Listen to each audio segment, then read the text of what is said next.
I never thought answering my door at 7 in the morning would lead to me uncovering one of the most elaborate tax fraud schemes in suburban Phoenix history. But there I was, coffee in hand, staring at a woman who looked like she'd practiced her scowl in the mirror for years.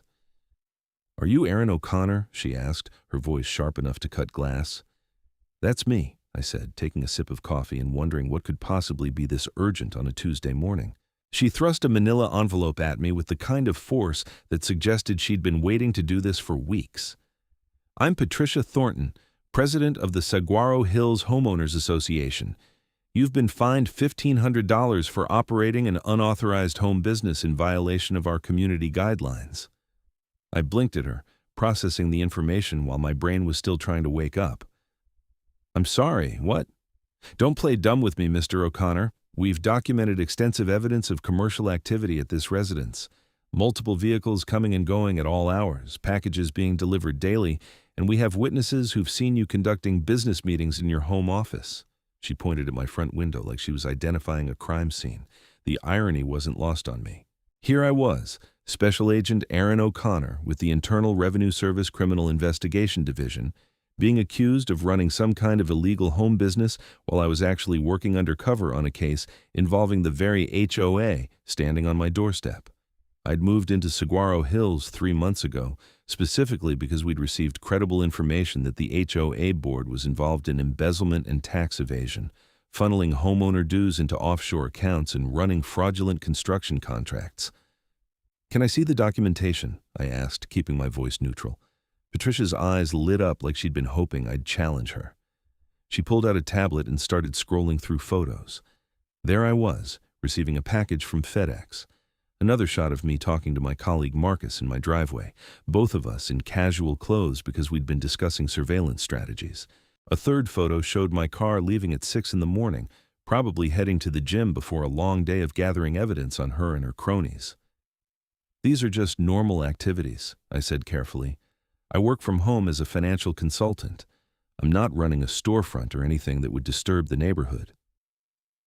According to Section 14.7 of the HOA bylaws, any home-based business requires prior approval from the board, payment of a $500 application fee, and annual renewal.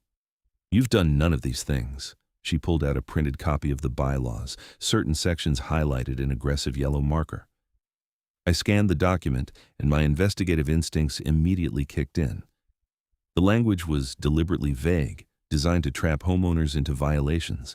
More importantly, I noticed something else, a clause that stated all application fees and fines were to be deposited into the HOA operating account. But according to the financial records my team had subpoenaed, those accounts were consistently showing much lower balances than they should. "I'll need some time to review this," I said. "You have 30 days to pay the fine or face additional penalties, including legal action and a lien against your property." Patricia smiled, and it wasn't friendly. "We take our community standards very seriously here in Saguaro Hills. This is a respectable neighborhood, Mr. O'Connor, and we intend to keep it that way." After she left, I immediately called my supervisor, Director Janet Hayes, from my secure phone. "We've got a situation," I said, explaining what had just happened. "That's actually perfect," Janet said, and I could hear the excitement in her voice. "They're documenting their own shakedown operation. This gives us grounds to accelerate the investigation. How much evidence do we have so far?" "Enough to show a pattern, but we need the financial records from the last 5 years to make charges stick. The subpoena for those is still pending. Keep playing along. Pay the fine if you have to, we'll reimburse you, but document everything. If they're this brazen about coming after a federal agent, imagine what they've done to other homeowners who don't have our resources." Over the next week, I started asking around the neighborhood carefully, using my cover as a frustrated homeowner. What I discovered was disturbing. My neighbor to the left, an elderly woman named Dorothy, had been fined $3,000 for painting her mailbox the wrong shade of beige. The HOA had demanded she hire their approved contractor to repaint it, which cost another $800. "I showed them the paint swatch from the hardware store," Dorothy told me over her fence, her hands shaking slightly as she held her gardening shears. "It matched exactly what the bylaws required. But Patricia said it wasn't from their approved vendor list, so it didn't count. When I couldn't pay the fine right away because I'm on a fixed income, they added late fees. It just kept growing.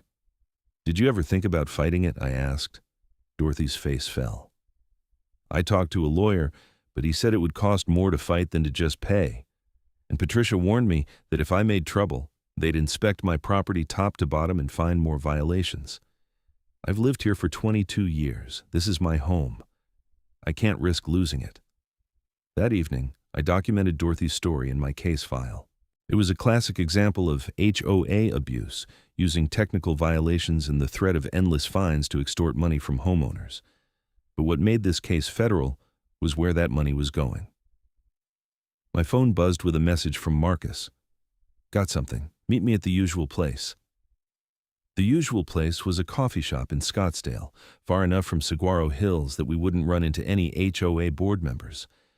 Marcus was waiting at a corner table, his laptop open but angled away from other customers. Check this out, he said as I sat down. I've been tracking the approved contractor list that the HOA requires everyone to use. There are 8 companies on there, everything from painting to landscaping to pool maintenance. Want to guess what they all have in common? Shell companies, I ventured. Better. They're all registered to family members of the HOA board. Patricia Thornton's husband owns Desert Dream Landscaping. Board treasurer Karen Sheffield's brother runs Precision Pool Service. Vice President Denise Marlowe's son has the painting company. Marcus pulled up a complex flowchart showing the connections. But here's where it gets interesting. All of these companies report minimal income on their tax returns, way below what they should be generating given the number of properties they service. They're underreporting, I said, feeling the familiar rush of pieces falling into place. By a lot. I estimate, based on the mandatory contracts the HOA requires, these companies should be pulling in at least $2 million annually combined, but their tax returns show less than $400,000. The rest is going somewhere. Offshore? Marcus nodded. I found wire transfers to a bank in the Cayman Islands. The account is registered to something called Saguaro Property Management LLC, which doesn't appear to do any actual property management. It's just a pass-through entity. This was exactly what we needed. Not just HOA abuse, but tax evasion on a significant scale. The kind of case that would make headlines and send a message that even small-time fraud would be prosecuted. How much are we talking total? I asked. Over the past 5 years, probably north of $7 million in unreported income. And that's not counting the fines they're collecting from homeowners that aren't being properly documented. I let out a low whistle. We need to move carefully. If they get spooked, they'll destroy records. Already ahead of you. I've got a warrant request ready for the judge. Should have it by end of week. 2 days later, I received another visit from Patricia. This time, she wasn't alone.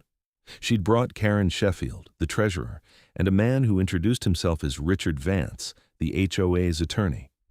Mr. O'Connor, Richard said, his voice carrying the smooth confidence of someone who'd intimidated plenty of homeowners before. We're here to discuss your continued violations of community standards. We've received reports that you're still conducting business from your residence without proper authorization. Reports from who? I asked. That's confidential, Patricia interjected. But we have multiple witnesses. We're prepared to increase your fine to $3,000 and begin proceedings to place a lien on your property if you don't comply immediately. I pretended to consider this, letting them think they had the upper hand. What exactly do I need to do to comply? Richard pulled out a contract. First, you'll need to pay all outstanding fines in full. Then, you'll submit an application for home business approval along with the $500 fee. Your application will be reviewed by the board, which typically takes 6 to 8 weeks. During that time, you must cease all business activities. If approved, you'll pay an annual operating fee of $1,200, and you'll be required to use only HOA-approved contractors for any modifications or maintenance related to your business activities. It was a beautiful racket, really. Force people to pay fines, then make them pay for permission to do something that was probably legal anyway, then trap them in contracts with overpriced vendors who kicked money back to the board. And if I refuse? I asked. Patricia's smile was predatory. Then we'll see you in court, Mr. O'Connor. And I should warn you, we've never lost a case. The legal fees alone will bankrupt you, and you'll still owe us the fines plus court costs and attorney fees. One way or another, you'll pay. Give me 24 hours to think about it, I said. After they left, I called Janet again. They're accelerating. We need to move now. Warrant came through this morning, she said. We're executing tomorrow at 6 a.m. Can you be ready? Absolutely. That night, I barely slept. I went over every detail of the case, making sure we had everything documented. The shell companies, the offshore accounts, the pattern of targeting vulnerable homeowners, the underreported income. We had financial records, witness statements, and my own first-hand experience of their shakedown tactics. At 5:30 the next morning, I was dressed in my standard IRS gear, dark pants, white shirt, badge on my belt, and a windbreaker with IRS criminal investigation emblazoned across the back. A dozen other agents assembled at the staging point 2 blocks from Patricia's house. Remember, Janet briefed the team, we're looking for financial records, computers, phones, any documentation related to HOA business or the shell companies. These people are experienced at manipulation, so expect them to be difficult. Stay professional and by the book. We split into 3 teams, one for Patricia's house, one for Karen Sheffield's, and one for the HOA office located in the community center. I went with the team hitting Patricia's residence. The look on her face when she opened the door and saw me standing there with a badge was worth every second of the 3-month undercover operation. Good morning, Ms. Thornton, I said, holding up the warrant. I'm Special Agent Aaron O'Connor with the Internal Revenue Service Criminal Investigation Division. We have a warrant to search these premises for evidence of tax evasion, money laundering, and fraud. Her face went through several shades of red before settling on a pale gray. You can't. This is harassment. I'll call my lawyer.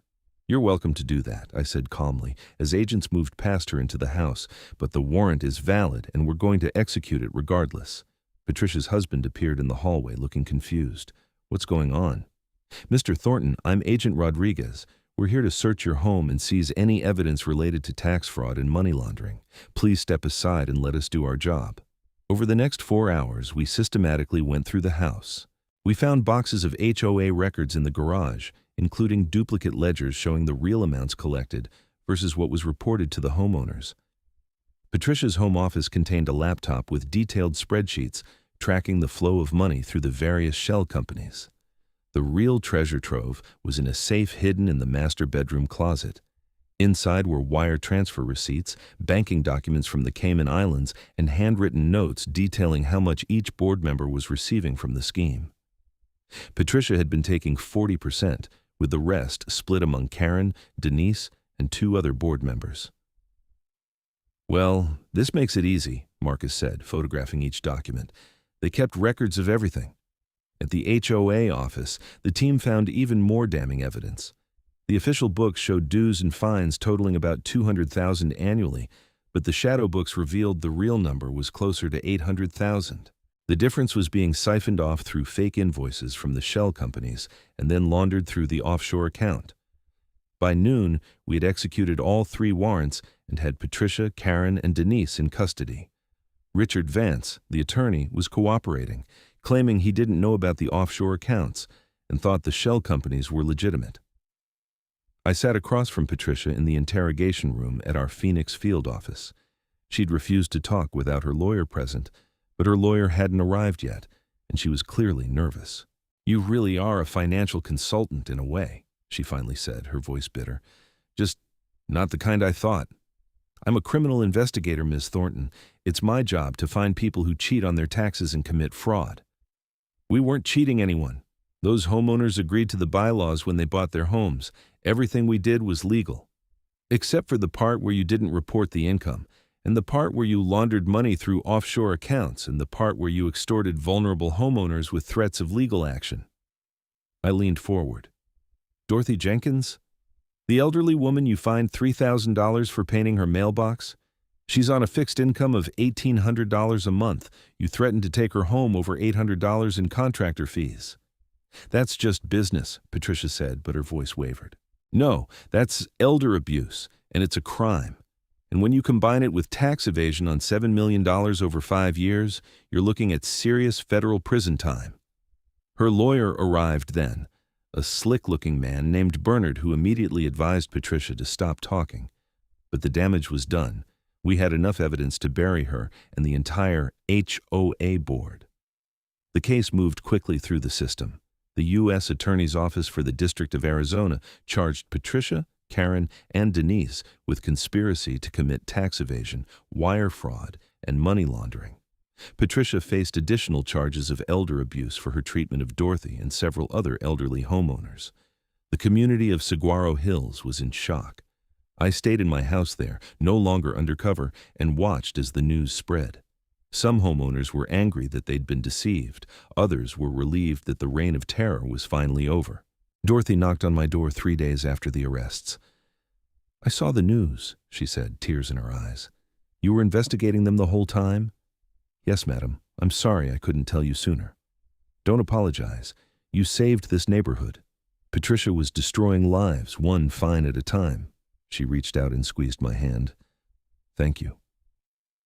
Over the next few weeks, more homeowners came forward with their stories. A young couple who'd been fined $5,000 for installing the wrong style of garage door. A single mother who'd been threatened with foreclosure over landscaping violations. A veteran who'd been cited for parking his work truck in his own driveway. The pattern was clear. Patricia and her board had systematically targeted anyone they thought couldn't fight back, using the bylaws as a weapon and the threat of legal action as a cudgel. And they'd made millions doing it. The trial began 6 months later. I testified for 2 days, walking the jury through the investigation, the evidence we'd collected, and the financial trail that showed exactly where the money had gone. Marcus testified about the shell companies and the offshore accounts. Dorothy and a dozen other homeowners testified about the harassment and extortion they'd endured. Patricia's defense was weak. Her attorney tried to argue that she'd been following the bylaws as written and that any financial irregularities were due to poor bookkeeping rather than criminal intent.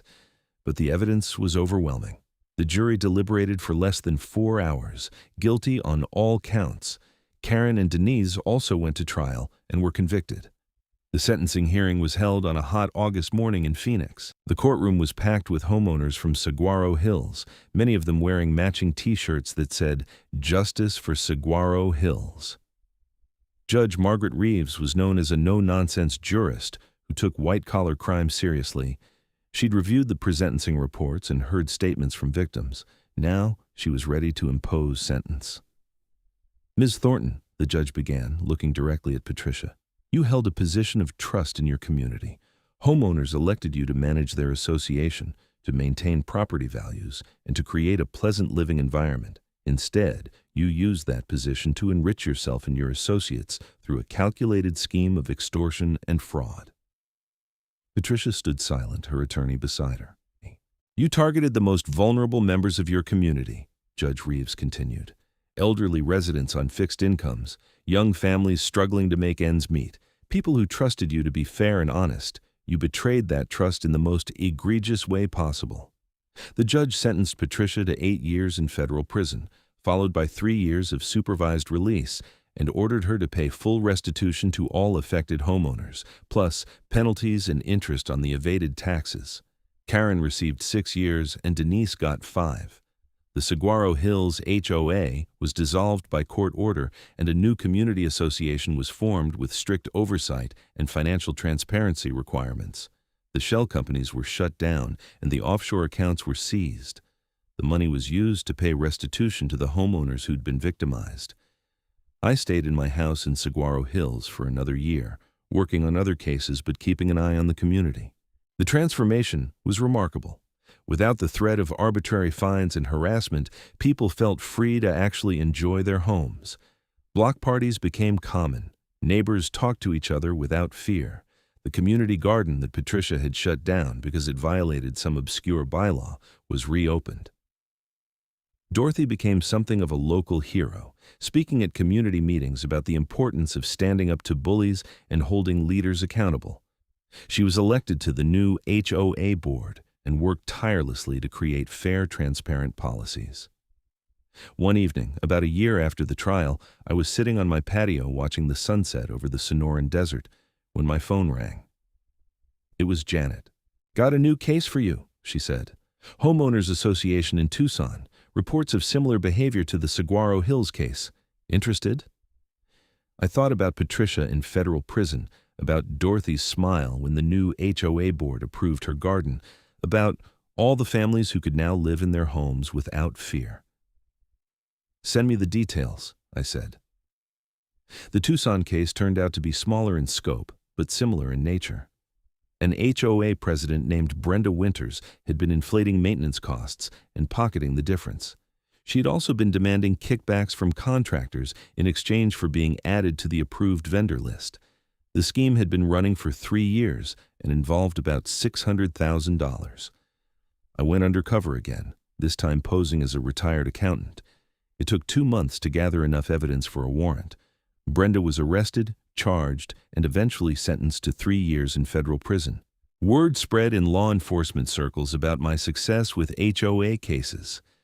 I became something of a specialist, consulting on similar investigations across Arizona, Nevada, and California.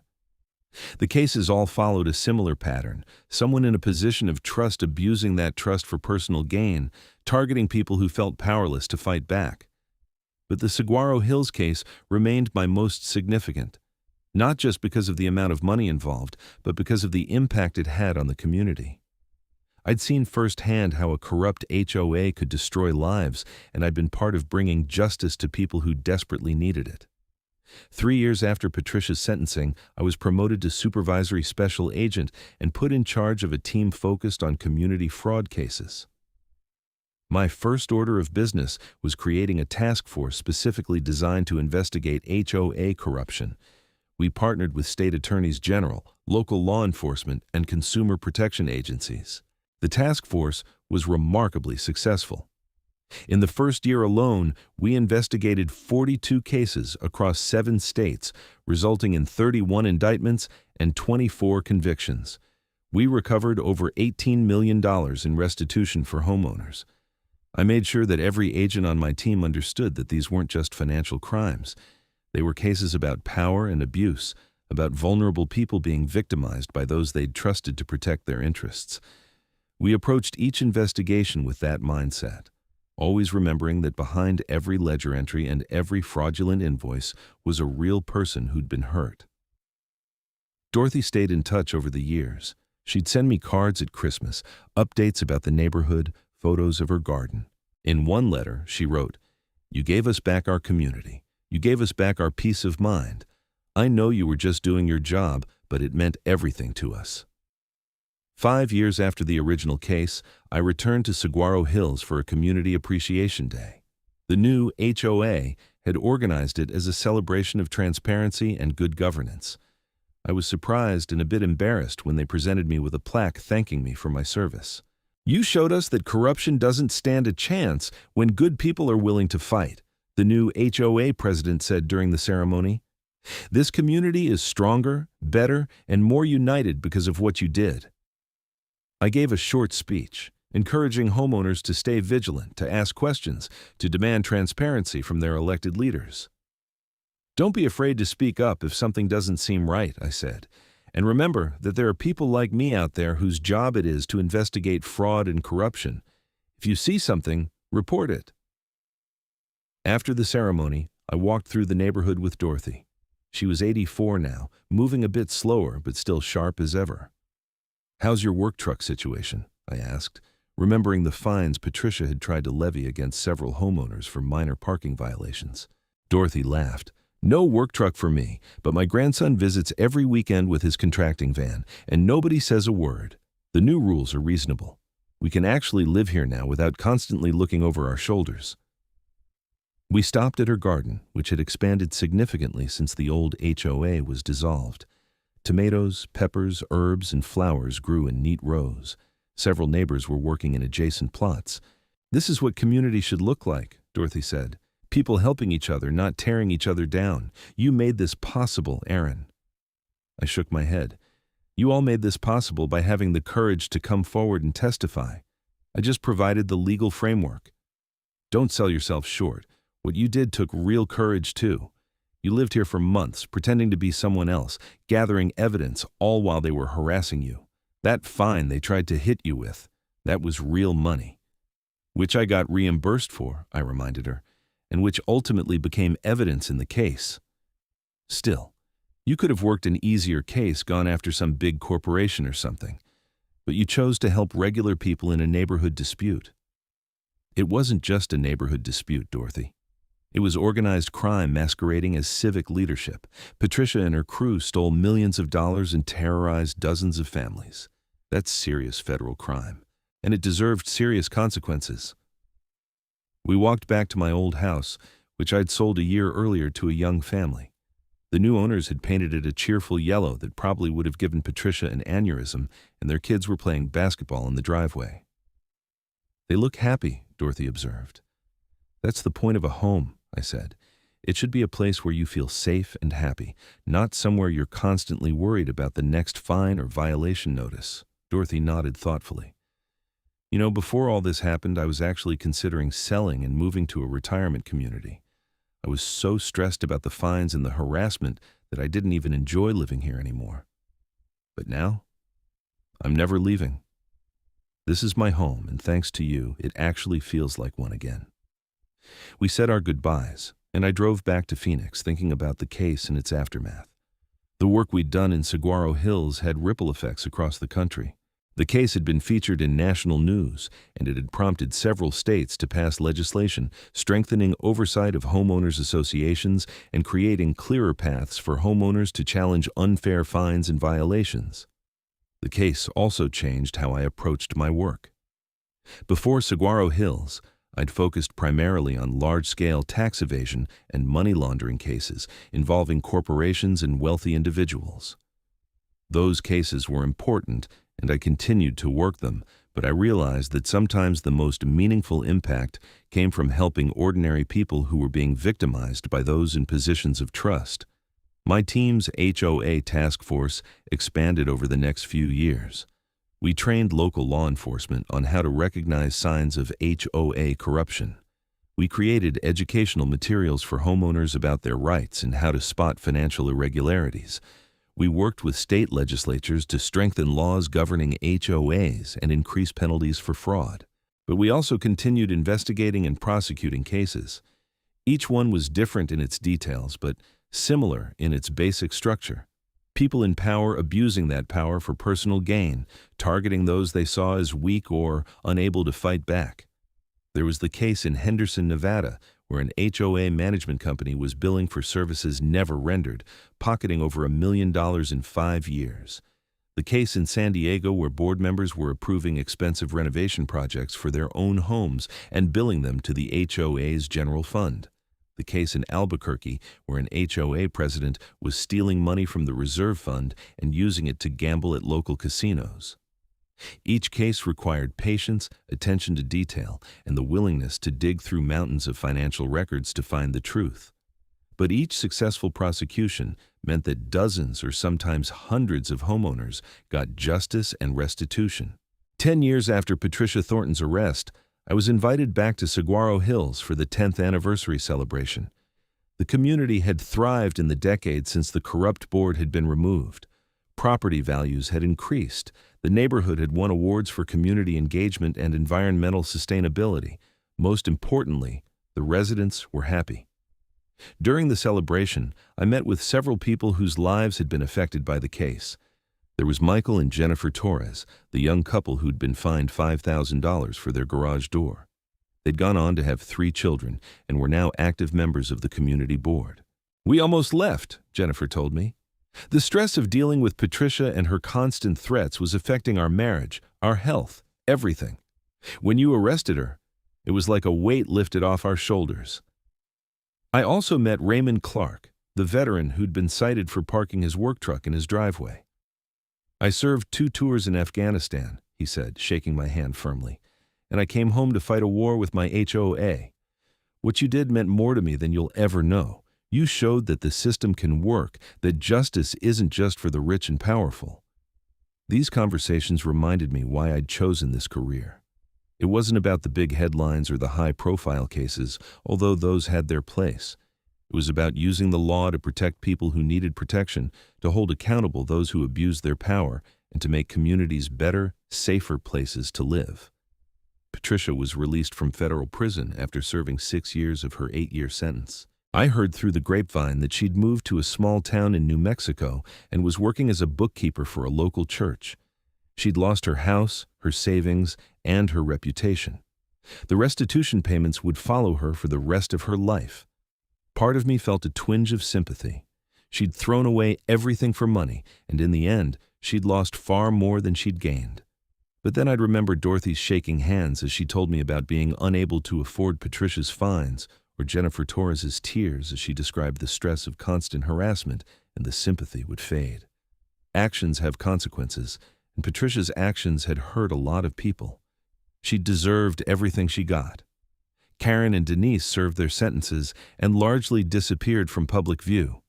The shell companies were all dissolved, the offshore account was emptied, and the funds distributed to victims. The approved contractor scam was exposed in detail, leading to additional civil lawsuits that further depleted the defendants' assets. The Saguaro Hills case became a textbook example in law enforcement training programs. I was invited to speak at FBI and IRS training academies, teaching new agents about investigating community fraud and the importance of taking these cases seriously. Some people will tell you that HOA cases are small time, not worth federal resources, I'd tell the trainees. But I want you to understand something. When you investigate and prosecute a corrupt HOA board, you're not just recovering money or punishing criminals. You're protecting people's homes, their largest investment, their sense of security and community. That matters. I'd show them the evidence from the Saguaro Hills case, walk them through the investigation step by step, and explain how we'd built a case that resulted in convictions and meaningful sentences. I'd emphasize the importance of patience, of building relationships with victims, of following the money trail no matter how convoluted it became. And I'd always end with Dorothy's story, because it captured everything the case was about. An elderly woman on a fixed income, being harassed and extorted by people she'd trusted, feeling powerless to fight back, and then finally getting justice. That's why we do this work, I'd say, for people like Dorothy. 15 years after the case, I was promoted to Assistant Special Agent in charge of the Phoenix Field Office. I still oversaw the HOA task force, but I also had broader responsibilities. The task force had grown significantly, with dedicated agents in 6 western states and partnerships with law enforcement agencies nationwide. We'd investigated over 300 cases, secured more than 200 convictions, and recovered over $100 million in restitution for victims. More importantly, the publicity around these cases had led to real reforms. States had strengthened their HOA laws. Consumer protection agencies had created HOA complaint hotlines. Homeowners were more aware of their rights and more willing to challenge unfair practices. The culture was changing, slowly but surely. I retired from the IRS after 30 years of service. My career had included some major cases, corporate fraud investigations, money laundering task forces, and several high-profile prosecutions. But when people asked me about my most memorable case, I always came back to Saguaro Hills. It wasn't the biggest case I'd worked in terms of dollars recovered. It wasn't the longest or the most complex. But it was the one that had the most direct, visible impact on people's lives. It was the one where I could see the difference my work had made. On my last day at the office, my team threw me a retirement party. Janet Hayes, long since retired herself, came to the celebration. Marcus was there, now running his own white-collar crime unit. Dozens of agents I'd trained and mentored over the years attended. But the surprise guests were what really got me. Dorothy, now 94 and using a walker but still sharp-eyed and smiling, had made the drive from Saguaro Hills. Jennifer and Michael Torres brought their teenage daughter, who was planning to study criminal justice in college. Raymond Clark wore his dress uniform. "We couldn't let you retire without saying thank you one more time," Dorothy said, her voice still strong despite her age. "You changed our lives, Aaron. You gave us back our community. That's a legacy worth celebrating." I gave a short speech, thanking everyone for their support over the years, talking about the importance of the work we did and the people we served.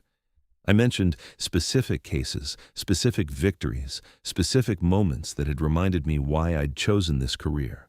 But I kept coming back to that morning 15 years ago when Patricia Thornton had knocked on my door with her fines and her threats, not knowing she was shaking down an undercover federal agent. The memory still made me laugh. "In this job, you never know where a case will lead," I told the assembled crowd. I moved into Saguaro Hills expecting a 3-month investigation. It turned into a career-defining case that spawned a national task force and changed how we approach HOA fraud, all because a corrupt HOA president tried to fine me for running a home business. The irony of that moment, standing on my doorstep with my coffee, being accused of the very kind of activity I was investigating, had never quite worn off. In a way, Patricia had handed me the case on a silver platter. She'd been so confident in her power, so sure that she could intimidate anyone in the community, that she'd walked right up to a federal agent and tried to shake him down. Big mistake. After the party, I drove out to Saguaro Hills one last time. The neighborhood looked beautiful in the late afternoon sun. Kids were riding bikes, couples were walking dogs, someone was having a barbecue, and the smell of grilling meat wafted through the air. I stopped at Dorothy's house. She'd beaten me there somehow and was sitting on her front porch with a glass of lemonade. "Come sit," she called. "I made cookies." We sat together in comfortable silence for a while, watching the neighborhood go about its evening routines. "You did good work, Aaron," Dorothy finally said. "Really good work. This place is special now, truly special, because people aren't afraid anymore. They're not waiting for the next violation notice or the next fine. They're just living their lives." "That's all I ever wanted," I said, "for people to feel safe in their homes." Dorothy reached over and patted my hand. Mission accomplished. I stayed for an hour, eating cookies and telling stories, reminiscing about the case and its aftermath. When I finally left, the sun was setting over the desert, painting the sky in shades of orange and purple. As I drove away from Saguaro Hills for the last time as an active federal agent, I thought about all the lives that had been touched by the investigation. Dorothy and her garden, the Torres family and their 3 kids, Raymond and his work truck, dozens of other homeowners who'd been victimized and then vindicated. I thought about Patricia, Karen, and Denise, serving their time and facing the consequences of their actions. I thought about the shell companies and the offshore accounts, the elaborate scheme that had seemed so clever until it all came crashing down. And I thought about that morning 15 years ago, standing at my door with my coffee, being handed a manila envelope full of accusations and fines, and thinking, "You have no idea who you're messing with." The case had been a perfect storm of wrong person, wrong time, wrong move. Patricia had tried to intimidate and extort someone who not only had the skills to investigate her crimes, but also the authority to prosecute them. She'd handed me evidence of her shakedown operation, documented her own harassment, and given me every reason to dig deeper into the HOA's finances. And when we'd dug deeper, we'd found exactly what we'd suspected: a sophisticated fraud operation that had stolen millions of dollars and terrorized dozens of families. Justice had been served. The community had been healed. The perpetrators had been punished, and a task force had been created that would protect countless other homeowners from similar schemes. Not a bad outcome for a case that started with someone knocking on my door at 7 in the morning. Years later, I still get calls from Dorothy. She's past 100 now, still living in her house in Saguaro Hills, still tending her garden. She sends me photos of tomatoes and peppers, updates about neighborhood events, news about people I remember from the case. The Torres kids are grown now. Their oldest daughter did study criminal justice and is now working as an investigator for the Arizona Attorney General's office, focusing on consumer fraud cases. She called me once to say that my work had inspired her career choice. Raymond Clark is retired, still parking his work truck in his driveway, which is now explicitly allowed under the new HOA bylaws. The community thrives. Property values have increased steadily. The neighborhood wins awards regularly for community engagement and environmental stewardship. The HOA operates transparently, with financial reports posted online and open board meetings where homeowners can ask questions and raise concerns. It's everything an HOA should be and nothing like what Patricia Thornton created. Sometimes I wonder what would have happened if I hadn't been the one living in that house, if Patricia had chosen to find someone else for some other imagined violation. Would the scheme have continued? Would it have eventually collapsed on its own? Would someone else have reported it to authorities? I like to think that justice would have prevailed eventually. Schemes like Patricia's rarely last forever. Someone always talks, makes a mistake, gets greedy, or attracts the wrong kind of attention. But I'm glad it worked out the way it did.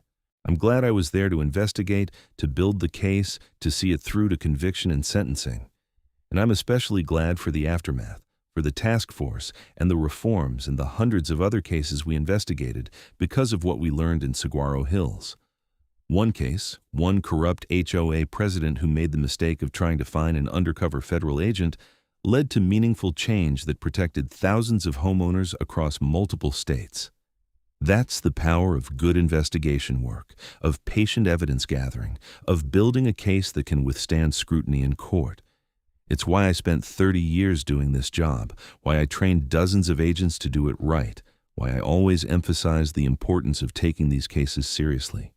Because somewhere out there, right now, there's probably another Patricia Thornton running another corrupt HOA, targeting vulnerable homeowners who feel powerless to fight back. And somewhere out there are agents I trained who are investigating those cases, gathering evidence, building toward prosecution. The work continues. The fight goes on. Justice, slow and patient and methodical, grinds forward, and homeowners in communities across the country sleep a little easier knowing that someone is watching, someone is investigating, someone is holding the corrupt and powerful accountable. That was my career. That was my legacy. And it all started with a knock on the door and a manila envelope full of bogus fines from an HOA president who had no idea who she was messing with. I never paid that $1,500 fine, by the way. It became Exhibit A in the federal case against Patricia Thornton, sealed in an evidence bag, a permanent reminder that even small acts of corruption can lead to major consequences. Sometimes I imagine Patricia in prison, thinking back to that morning when she knocked on my door, wondering what would have happened if she'd chosen a different house, a different victim, a different target for her scheme. But there's no point in wondering about alternate timelines. This is what happened. She knocked on the wrong door, tried to find the wrong person, and ended up in federal prison while her victims got justice and restitution. That's the story of how an HOA fined me for running a home business and didn't know I was an undercover IRS agent on their case. It's a story about corruption and justice, about power and accountability, about a community that was broken and then healed. It's my favorite case from a 30-year career full of cases, and I'd do it all again in a heartbeat.